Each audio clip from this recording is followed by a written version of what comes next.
నమస్తే, welcome to Swaraj news. ముందుగా headlines. ఆసక్తికరంగా అమెరికా అధ్యక్ష ఎన్నికలు. మాజీ దేశాధ్యక్షుడు డొనాల్డ్ ట్రంప్ కు పోటీగా బరిలో నిలవనున్న మిషెల్ ఒబామా.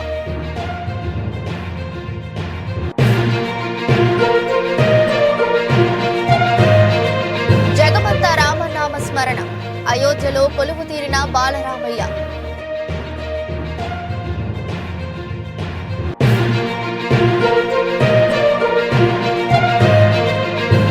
భద్రతా వలయంలో అయోధ్య మోహరించిన sleepers anti bomb squad.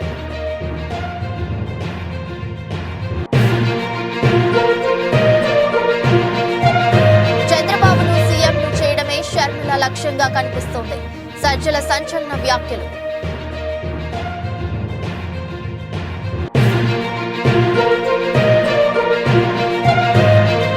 Lok Sabha బరిలో దిగుతున్న బరిలక్క. నాగర్ కర్నూలు స్థానం నుండి పోటీ చేస్తానని వెల్లడించిన కర్ణి శిరీష.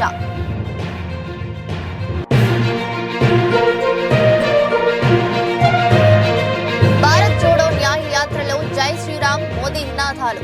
ఫ్లయింగ్ కిస్ ఇచ్చిన రాహుల్ గాంధీ.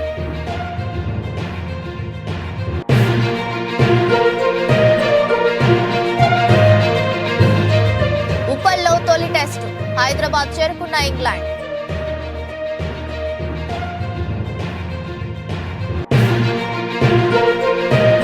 కోట్లతో మహేష్ బాబు రాజమౌళి కాంబినేషన్ లో వస్తున్న సినిమా.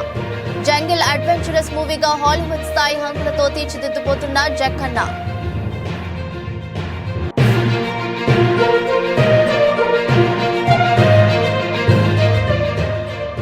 పరీక్షల దశలో BMW EV బైక్ టెస్ట్. త్వరలోనే భారత్ లో రిలీజ్ చేయనున్న సంస్థ. ఈ ఏడాది జరగనున్న అమెరికా అధ్యక్ష ఎన్నికల్లో మాజీ దేశాధ్యక్షుడు డొనాల్డ్ ట్రంప్ కు పోటీగా మాజీ దేశ మొదటి మహిళ మిషెల్ ఒబామా బరిలోకి దిగనున్నారంటే అవుననే అంటున్నాయి ఆ దేశ మీడియా నివేదికలు. న్యూయార్క్ పోస్ట్ లో కాలమిస్ట్ సిండీ ఆడమ్స్ రాసిన కాలం, ట్రంప్ సలహాదారు రోజర్ జే స్టోన్ అభిప్రాయాల వెల్లడి తర్వాత మిషెల్ పోటీపై అంచనాలు పెరిగాయి. వచ్చే ఎన్నికల్లో డెమోక్రటిక్ పార్టీ అభ్యర్థిగా మిషెల్ ఒబామా నిలిచే అవకాశం ఉన్నదని ఇటీవల రోజర్ పేర్కొన్నారు. తన అధ్యక్ష పదవికి పోటీ చేస్తున్నానని, తమ సహకారం కావాలని మిషెల్ ఒబామా 2020లో ప్రముఖ సీఈఓలను కోరినట్టు ఆడమ్స్ తన వ్యాసంలో వెల్లడించారు. బైడెన్ తప్పుకునేలా పరోక్షంగా ఆమె ఇలా ఒత్తిడి తెచ్చినట్టు పేర్కొన్నారు. రాజకీయ వ్యాఖ్యాత మెగిన్ కెల్లే కూడా మిషెల్ రాజకీయ రంగ ప్రవేశం జరగొచ్చని చెప్పారు.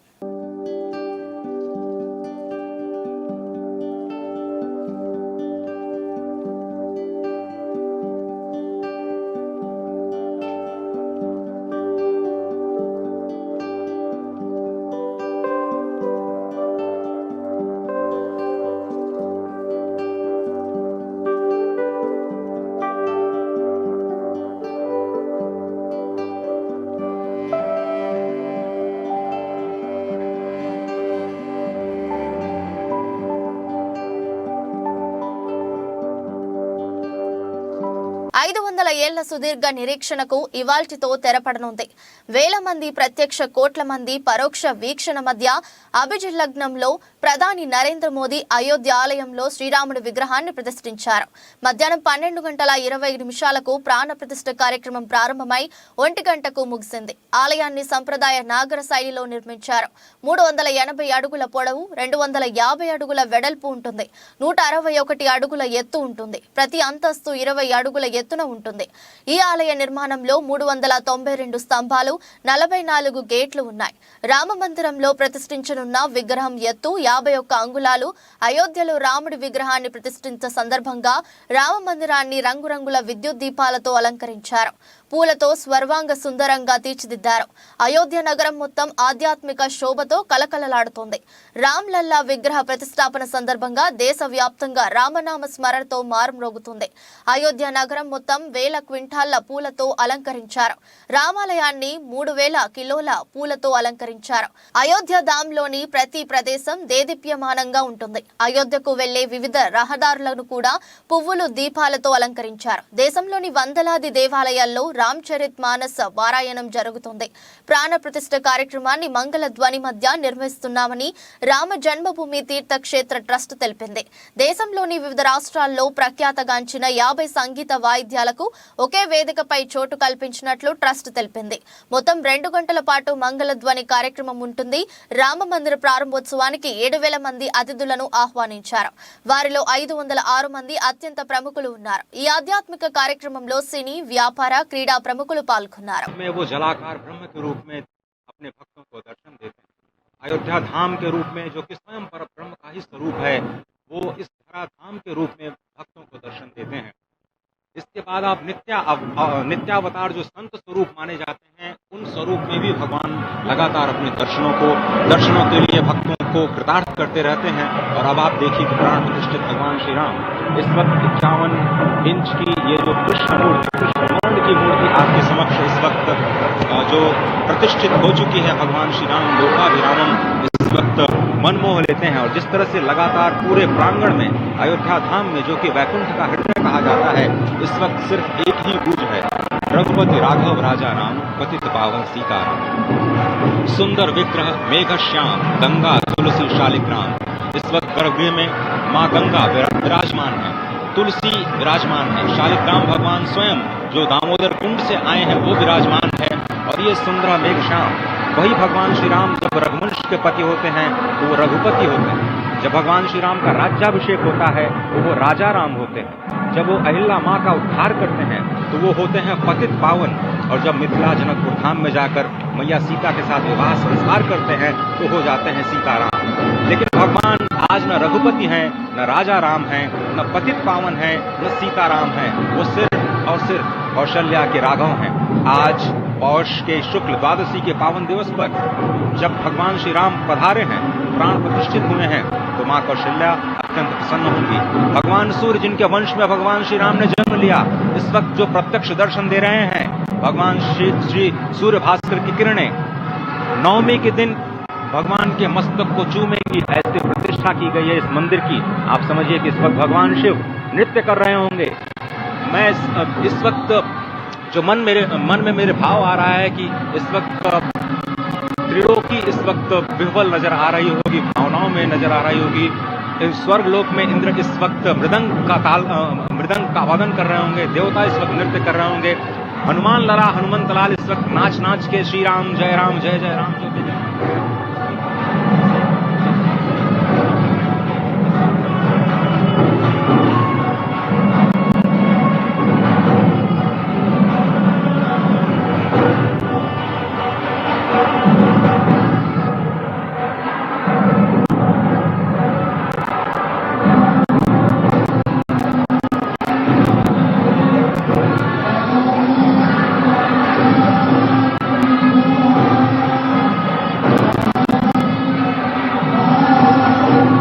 యావత్ దేశం సుదీర్ఘ కాలంగా ఎదురుచూస్తున్న ఆ రోజు రానే వచ్చింది.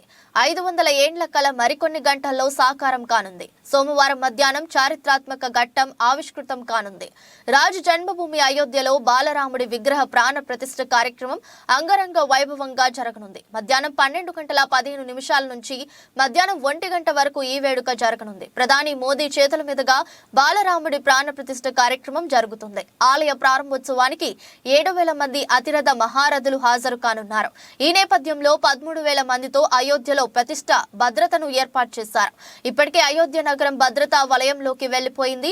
ఉత్తరప్రదేశ్ పోలీసులతో పాటు ఏటీఎస్ కమాండోలు, సిఆర్పీఎఫ్ దళాలు యాంటీ డ్రోన్ జామర్లను ఏర్పాటు చేశారు. యాంటీ బాండ్ స్క్వాడ్ స్వీపర్లు మోహరించారు. నగరంలో 10,000 సీసీటీవీ కెమెరాలను ఏర్పాటు చేశారు. వీటిల్లో ఏఐ ఆధారిటీ టెక్నాలజీని వినియోగిస్తున్నారు. డ్రోనర్లతో నగరంపై ఓ కన్నేసి ఉంచారు. ఇక ధరంపత్, రాంపత్, హనుమాన్ గర్హి ప్రాంతం, అషర్పి భవన్ వీధుల్లో పోలీసులు పెద్ద సంఖ్యలో మోహరించారు.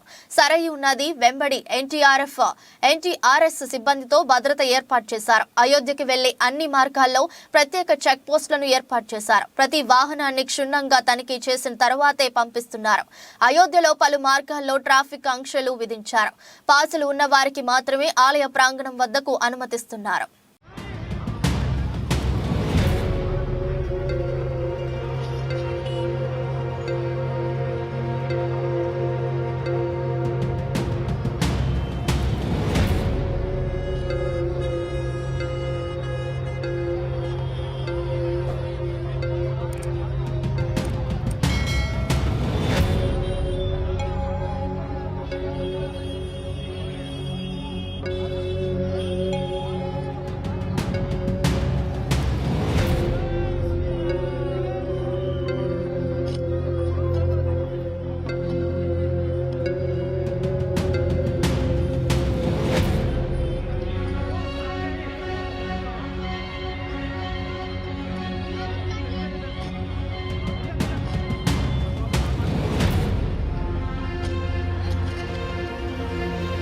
ఏపీ కాంగ్రెస్ అధ్యక్షురాలిగా బాధ్యతలు స్వీకరించిన వెంటనే సీఎం జగన్ ను ఉద్దేశించి వైఎస్ షర్మిల చేసిన ఘాటు వ్యాఖ్యలపై ఏపీ ప్రభుత్వ సలహాదారులు సజ్జల రామకృష్ణారెడ్డి తీవ్రంగా స్పందించారు.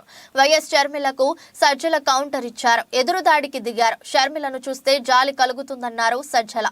వైఎస్ కుటుంబాన్ని కాంగ్రెస్ ఎంతగా వేధించిందో అందరికీ తెలుసు. అలాంటి పార్టీలో చేరగానే షర్మిల యాస భాష మారాయని సజ్జల అన్నారు. తెలంగాణలో ఏం చేశారని ఏపీకి వస్తున్నారు అని ప్రశ్నించారు.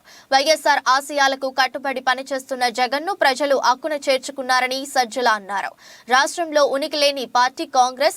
ఇన్నాళ్లు తెలంగాణలో ఏం చేశారో, ఇక్కడికి వచ్చి ఏం చేస్తారో, 119 స్థానాల్లో ఎందుకు పోటీ చేయలేదు? చూస్తుంటే వైఎస్ షర్మిలను చంద్రబాబు తెచ్చుకున్నట్లు కనపడుతుంది. జగన్ రెడ్డి అనడం ఆ భాష చూస్తే ఆశ్చర్యం వస్తుంది. షర్మిల వాడిని భాష సరికాదు. తెలంగాణలో ముఖ్యమంత్రి అయిన రేవంత్ రెడ్డి ఇక్కడ అవకాశం లేదు పొమ్మంటే వైఎస్ షర్మిలను ఏపీలో నేను ఉపయోగించుకుంటా అని చంద్రబాబు తెచ్చుకున్నట్లు కనపడుతుంది. షర్మిల వ్యాఖ్యలు మా అందరికీ బాధ కలిగించాయి. కాంగ్రెస్ పార్టీ గురించి షర్మిలకు ఏం తెలుసు? రాష్ట్రానికి వైఎస్ఆర్ కుటుంబానికి కాంగ్రెస్ ఎంతో ద్రోహం చేసింది. జగన్ రెడ్డి నియంత అనడం ఈ భాష ఆశ్చర్యం కలిగిస్తుంది అని వాపోయారు సజ్జల రామకృష్ణారెడ్డి. నేరుగా రాజశేఖర రెడ్డి గారి పేరు ఛార్జ్షీట్లు కూడా పెట్టిన పార్టీ కాంగ్రెస్ పార్టీ. తన అన్న ఈరోజు ముఖ్యమంత్రి జగన్మోహన్ రెడ్డి గారిని 16 నెలలు అక్రమంగా జైల్లో పెట్టారు. ఆ తర్వాత ఆ పార్టీ నాయకులే మీరు గమనిస్తే ఆ రోజు ఆ పార్టీ నాయకుడు శంకర్రావు, అలాగే ఇటువైపు నుంచి టీడీపీ నుంచి ఎర్రనాయుడు గారు, ఇంకొకరు అశోక్ గజపతిరాజు, వాళ్ళు కలిసి వేసిన కేసులు, కుమ్మక్కై వేసిన కేసు. ఆ కేసులో ఛార్జ్షీట్లో రాజశేఖర రెడ్డి గారి పేరు పెట్టింది పార్టీ. సోనియా గాంధీ గారు చెప్తేనే పెట్టామని చెప్పి తర్వాత శంకర్రావు గారు ఆయనే తనంతట తానే మీడియాతో కూడా చెప్పారు. అలాగే తర్వాత ఇప్పుడు ఆ పార్టీ నుంచి బయటకు వచ్చినట్టున్నారు గులాం నబీ ఆజాద్ గారు. ఆయన కూడా జగన్మోహన్ రెడ్డి గారి మాట విని ఉంటే ఈ కేసులు పెట్టేవాళ్ళం కాదు. కొల్లాపూర్ అసెంబ్లీ నియోజకవర్గం నుండి ఇండిపెండెంట్ అభ్యర్థిగా నామినేషన్ వేసి సెన్సేషన్ క్రియేట్ చేసిన బర్రెలక్క లోక్సభ ఎన్నికల్లో పోటీకి సిద్ధమవుతున్నారు. నాగర్ కర్నూలు స్థానం నుండి పోటీ చేస్తానని బర్రెలక్క వెల్లడించారు. బర్రెలక్క అసలు పేరు కర్ణే శిరీష. డిగ్రీ చదువుకున్నా బర్రెలు కాసుకుంటున్నా అంటూ ఆమె చేసిన వీడియో అప్పట్లో చాలా వైరల్ అయింది. ఆ తర్వాత ఆమె పేరు కాస్త బర్రెలక్కగా మారిపోయింది. పోటీ పరీక్షలు రాసి విసిగిపోయిన బర్రెలక్క ఎన్నికల్లో పోటీ చేసి గెలిచి నిరుద్యోగులకు న్యాయం చేయాలని భావించారు. ఉమ్మడి మహబూబ్ నగర్ జిల్లా కొల్లాపూర్ నియోజకవర్గం నుండి స్వతంత్ర అభ్యర్థిగా పోటీ చేశారు. కాంగ్రెస్ అభ్యర్థి జూపల్లి కృష్ణారావు అక్కడ విజయం సాధించారు. అయితే బర్రెలక్కకు 6,000 ఓట్లు దక్కాయి. ఓటమి విషయంలో కాస్త నిరాశ పాలైనా తన పట్టుదల మాత్రం వీడలేదు బర్రెలక్క. ఇప్పుడు లోక్సభ ఎన్నికల బరిలోకి దిగుతున్నారు. లోక్సభ ఎన్నికల్లో బర్రెలక్క నాగర్ కర్నూలు స్థానం నుంచి పోటీ చేస్తానని ప్రకటించారు. అసెంబ్లీ ఎన్నికల ఫలితాలు నేర్పిన పాటలను దృష్టిలో పెట్టుకుని ఈసారి ఆచితూచి అడుగులు వేస్తానని చెప్తున్నారు. బర్రెలక్కకి సోషల్ మీడియాలో అనేక ప్లాట్ఫామ్లలో లక్షల సంఖ్యలో అభిమానులు ఉన్నారు. కంచె ఐలయ్య, జేడి లక్ష్మీ నారాయణ వంటి వారు కూడా బర్రెలక్కకి సపోర్ట్ చేశారు. ఆర్థికంగా అనేక మంది విరాళాలు ఇచ్చారు. ఉన్నంతలో విస్తృతంగా ప్రచారం చేసిన ఆయన ఇవేమీ కొల్లాపూర్లో పని చేయలేదు. మరి నాగర్ కర్నూలు బరిలో ఎంపీ అభ్యర్థిగా గెలవాలంటే అక్కడ నిలబడుతున్న ఇతర పార్టీల అభ్యర్థులను గట్టిగానే ఢీకొట్టాలి. బర్రెలక్క మరి ఎలాంటి ప్రణాళికతో వెళ్తారో చూడాలి. అండి అందరికీ, నేను మీ బర్రెలక్క. చాలా మంది నన్ను అడుగుతున్నారు, అక్క ఎంపీగా పోటీ చేస్తున్నావా అని చెప్పేసి. 100% ఎంపీగా పోటీ చేస్తున్నా నాగర్ కర్నూలు నుంచి. సో ఎమ్మెల్యేగా పోటీ చేసా, ఏదో ఓడిపోయినా అని నేనేం వెనకడుగు వేయను. ఎంపీగా పోటీ చేస్తా, నెక్స్ట్ ఎమ్మెల్సీగా కూడా పోటీ చేస్తా, గెలిచే వరకు పోటీ చేస్తా. ఒక నిరుద్యోగి తలుచుకుంటే ఏమైనా చేయగలరు అని ప్రపంచానికి చాటి చెప్పే విధంగా నేను ఖచ్చితంగా పోటీ చేస్తా. అదేవిధంగా మీ అందరు నాకు సపోర్ట్ చేయండి. సపోర్ట్ చేసి నన్ను కూడా మీ ఫ్యామిలీగా భావించి, నాకు సరే ఎమ్మెల్యేగా ఏదో ఓడిపోయినా కానీ ఏదో కొంచెం బాధ అనిపించింది. ఎంపీగా గెలిపిస్తారన్న ఆశతో మళ్ళీ ఎంపీగా పోటీ చేస్తున్నా. కాంగ్రెస్ భారత్ జోడో న్యాయ యాత్ర ఆదివారం అస్సాంలో కొనసాగింది. ఈ సందర్భంగా అనూహ్య ఘటన చోటు చేసుకుంది. రాహుల్ గాంధీ బస్సులో సోనిత్పూర్ జిల్లా గుండా వెళ్తుండగా అక్కడ పెద్ద సంఖ్యలో ఉన్న ప్రజలను చూసి బస్సును ఆపి వాళ్లను కలుసుకోవడానికి క్రిందికి వచ్చారు రాహుల్ గాంధీ.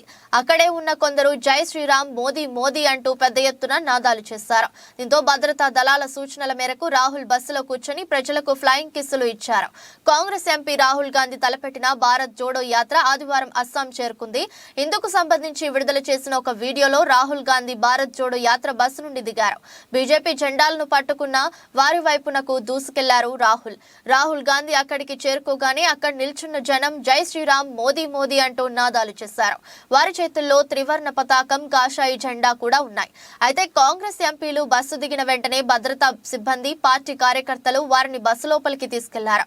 అనంతరం బస్సులో కూర్చున్న రాహుల్ గాంధీ నినాదాలు చేస్తున్న వారిపైన చూసి ఫ్లయింగ్ కిస్సులు ఇచ్చారు. ఇందుకు సంబంధించిన వీడియో ప్రస్తుతం నెట్టింట తెగ వైరల్ అవుతుంది. ఇక నాగోన్ చేరుకున్న కాంగ్రెస్ ఎంపీ రాహుల్ గాంధీ ప్రధాని నరేంద్ర మోదీని అస్సాం ముఖ్యమంత్రిని తీవ్రంగా విమర్శించారు. అస్సాం యువత ఏదైనా చేయొచ్చు కానీ రాష్ట్ర ముఖ్యమంత్రి కేంద్ర ప్రభుత్వం వారికి ఉద్యోగాలు ఇవ్వడం లేదని ఆయన అన్నారు. అస్సాంలో రైతులు మాట వింటాం, నిరుద్యోగ యువత చెప్పేది వింటాం, చివరిగా అభిప్రాయాలు తెలియజేస్తున్నాం. అస్సాం ప్రజలకు, ఇక్కడ రైతులు, మహిళలకు, యువతకు బీజేపీ ప్రభుత్వం చేసిందేమీ లేదని తీవ్ర స్థాయిలో ధ్వజమెత్తారు రాహుల్ గాంధీ.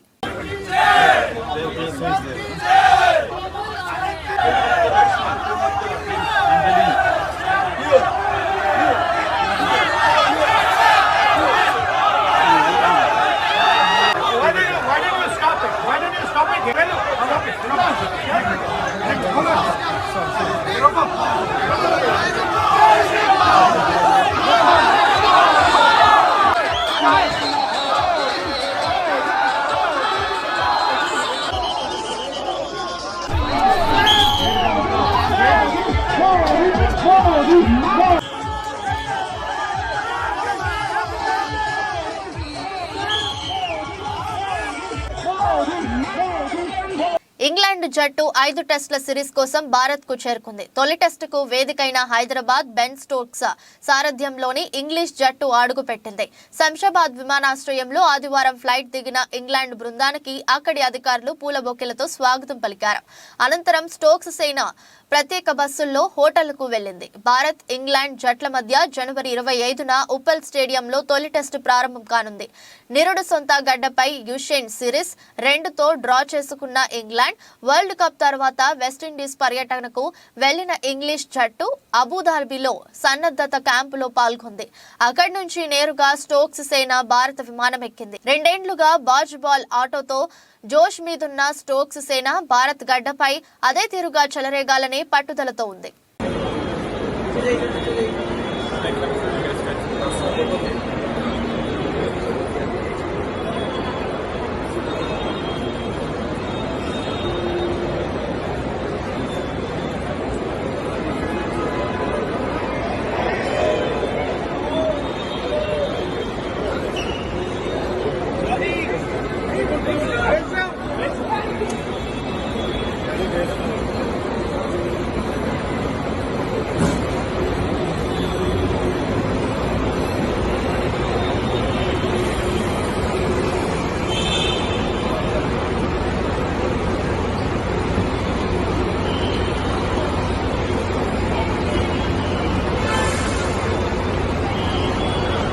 RRR సినిమాతో అగ్రదర్శకుడు రాజమౌళి ప్రపంచ వ్యాప్తంగా సినీ ప్రేమికుల హృదయాలను గెలుచుకున్నారు. ఈ నేపథ్యంలో మహేష్ బాబుతో రాజమౌళి తెరకెక్కించబోతున్న పాన్ వరల్డ్ సినిమా విశేషాల గురించి ప్రేక్షకులు ఆసక్తిగా ఎదురుచూస్తున్నారు. మహేష్ బాబు తొలి పాన్ ఇండియా చిత్రం ఇదే కావడం ఆయన అభిమానుల్లో మరింత ఉత్సాహాన్ని నింపుతుంది. ఈ సినిమా స్క్రిప్ట్ వర్క్ మొత్తం పూర్తయిందని రాజమౌళి తండ్రి రచయిత విజయేంద్ర ప్రసాద్ ఇటీవల ఓ ఇంటర్వ్యూలో వెల్లడించారు. ప్రపంచాన్ని చుట్టి వచ్చే ఓ సాహస వీరుడి కథగా ఈ సినిమాను తెరకెక్కించబోతున్నారని సమాచారం. జంగిల్ అడ్వెంచరస్ మూవీగా హాలీవుడ్ స్థాయి హంగులతో తీర్చిదిద్దబోతున్నారని, ఈ సినిమాకు దాదాపు 1000 కోట్ల బడ్జెట్ అవుతుందని అంచనా వేసినట్లు తెలుస్తోంది. ఈ చిత్రాన్ని శ్రీదుర్గ ఆర్ట్స్ పతాకంపై కేఎల్ నారాయణ నిర్మించనున్నారు. తాజా సమాచారం ప్రకారం ఈ సినిమా నిర్మాణంలో మరికొందరు భాగస్వాములయ్యే అవకాశం ఉందని చెబుతున్నారు. ఓ దిగ్గజ ఓటీటీ సంస్థ కూడా ఈ సినిమా ప్రొడక్షన్ లో పాల్పంచుకోవాలనే ఆలోచనతో ఉందట. అయితే ఈ వార్తలన్నీ సోషల్ మీడియా వేదికగా ప్రచారంలో ఉన్నవేనని, వీటిలో వాస్తవమెంతో తెలియాలంటే చిత్ర బృందం నుంచి అధికారిక ప్రకటన రావాల్సిందేనని అభిమానులు అనుకుంటున్నారు. ఈ సినిమాకు సంబంధించిన వివరాలను దర్శకుడు రాజమౌళి త్వరలో వెల్లడించే అవకాశం ఉందట.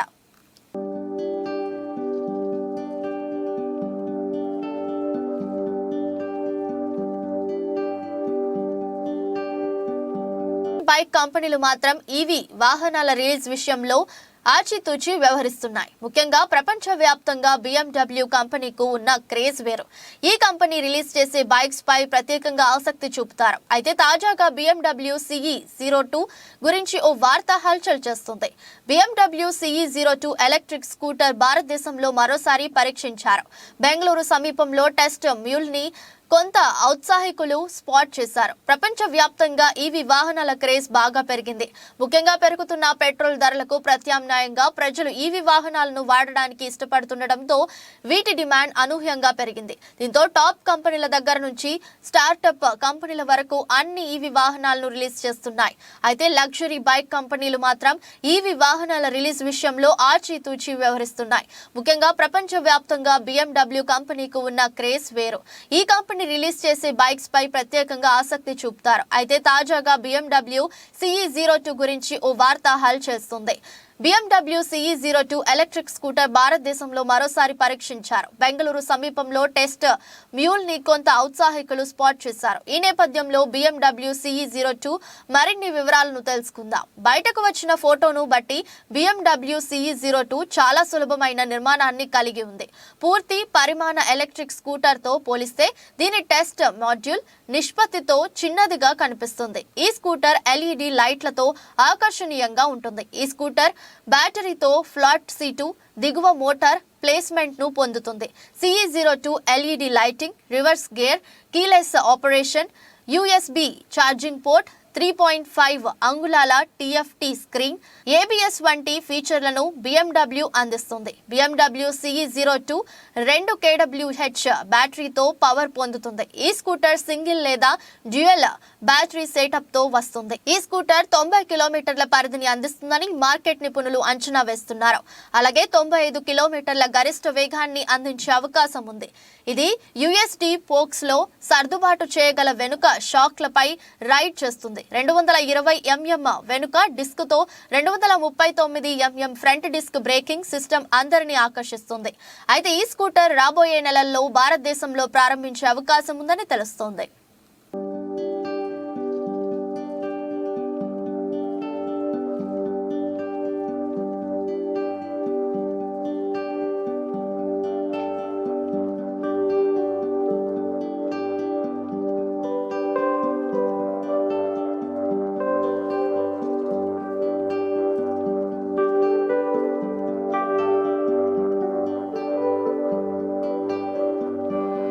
వార్తలు ముగించే ముందు మరోసారి హెడ్లైన్స్.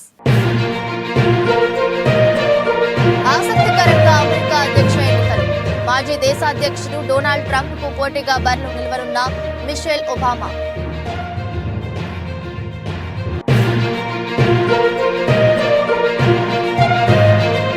జగమంతా రామనామ స్మరణ.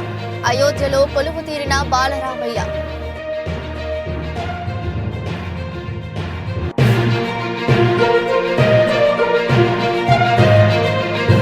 భద్రతా వలయంలో అయోధ్య మోహరించిన స్నీపర్స్ యాంటీ బాంబ్ స్క్వాడ్.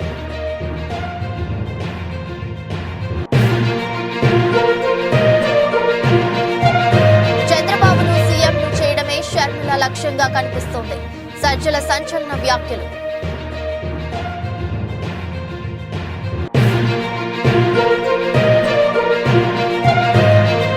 లోక్సభ బరిలో దిగుతున్న బర్రెలక్క. నాగర్ కర్నూలు స్థానం నుండి పోటీ చేస్తానని వెల్లడించిన కర్ణి శిరీష.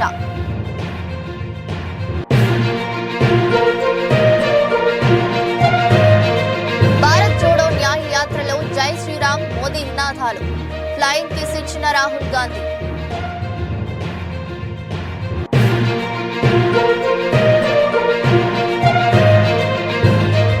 ఉప్పల్లో తొలి టెస్ట్, హైదరాబాద్ చేరుకున్న ఇంగ్లాండ్.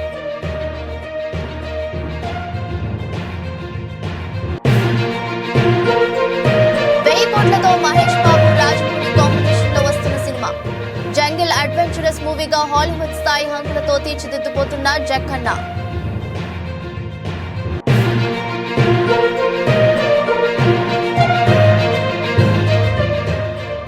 పరీక్షల దశలో BMW EV బైక్ టెస్ట్, త్వరలోనే భారత్ లో రిలీజ్ చేయనున్న సంస్థ. ఇది రోజు బులెటిన్. మరో బులెటిన్ లో మళ్ళీ కలుద్దాం. అంతవరకు సెలవు, నమస్కారం.